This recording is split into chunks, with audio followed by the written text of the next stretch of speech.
Filipi pasal yang pertama ayat yang ke-20 sampai ke-21.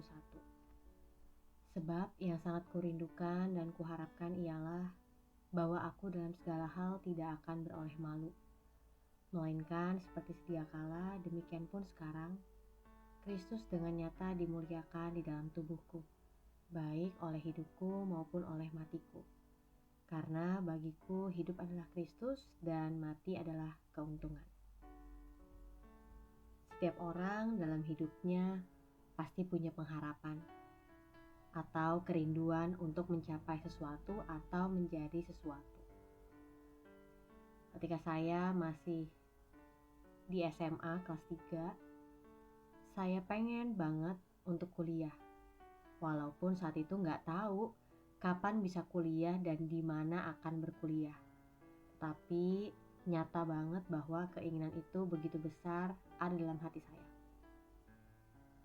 Keinginan untuk kuliah bukan hanya sekedar melanjutkan studi lanjutan, tetapi saya ingin mendapatkan ilmu yang mempersiapkan saya masuk ke dunia kerja.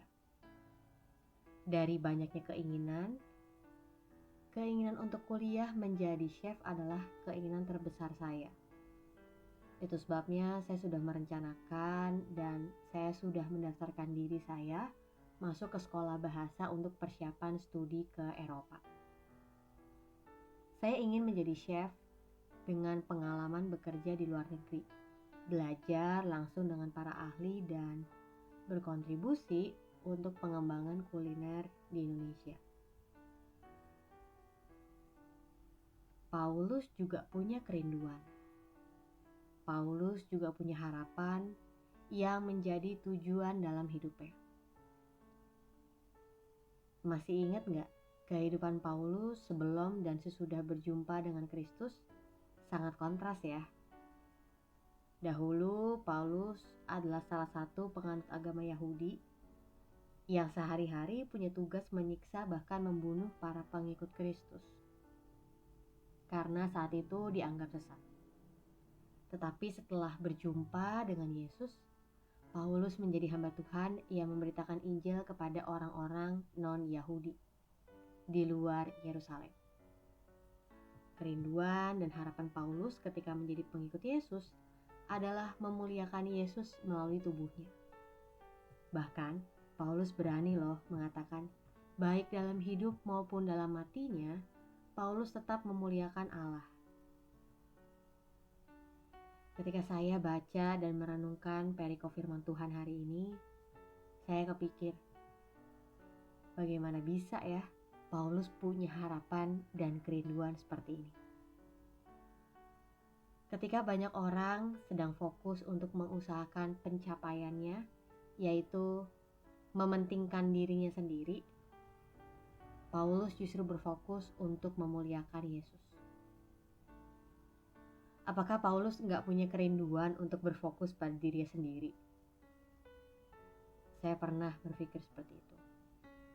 Tetapi pertanyaan selanjutnya adalah, bagaimana bisa Paulus nggak ada kerinduan yang berfokus pada dirinya sendiri?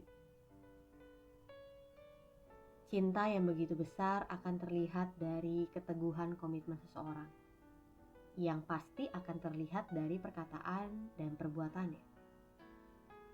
Cinta yang besar dan membara itu sudah dimiliki Paulus kepada Yesus, yang telah mengambil alih hidupnya untuk fokus memuliakan Tuhan. Kerinduan dan harapan Paulus yang tadinya berpusat pada kepentingan sendiri sudah berpindah menjadi kepentingan Yesus.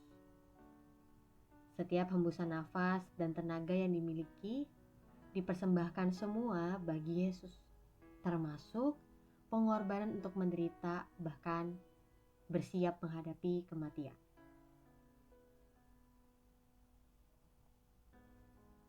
Kenapa pesan ini harus dituliskan oleh Paulus kepada jemaat di Filipi? Dan kenapa pesan ini harus kita baca juga sebagai orang percaya?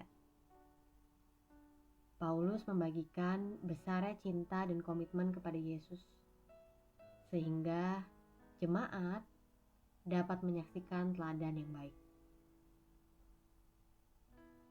pengorbanan Paulus untuk rela menderita karena pemberitaan Injil sebenarnya menunjukkan besarnya kasih dan iman Paulus kepada Yesus.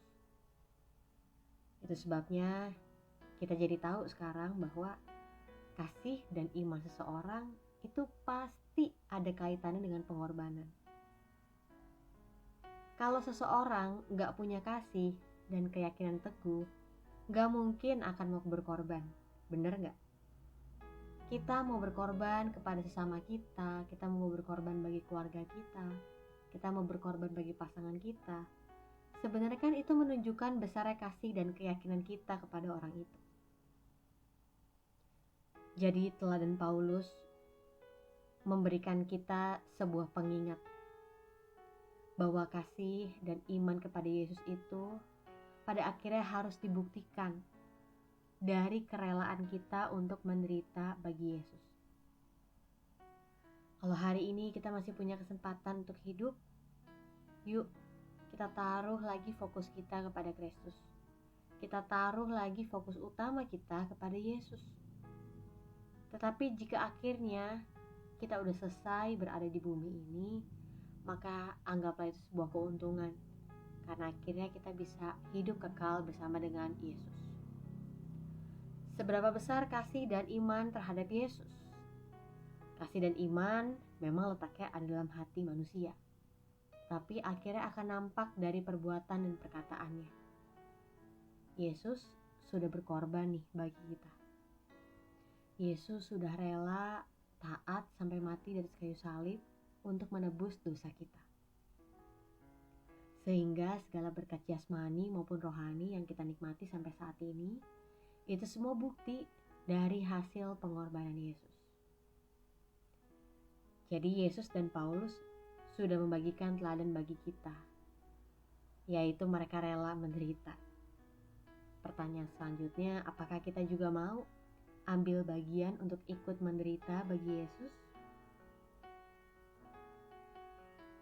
Tuhan, renungan hari ini mengajarkan aku untuk mengerti makna cinta dan iman kepadamu. Saat ini aku mau mengikuti teladan Paulus yang fokusnya adalah memuliakan Yesus. Ajar aku Tuhan, supaya aku bisa memuliakan Engkau. Sekalipun penderitaan harus aku hadapi, aku percaya Engkau yang mengajar dan menguatkan aku untuk semakin mengasihi-Mu dan semakin teguh imannya di dalam-Mu. Amin.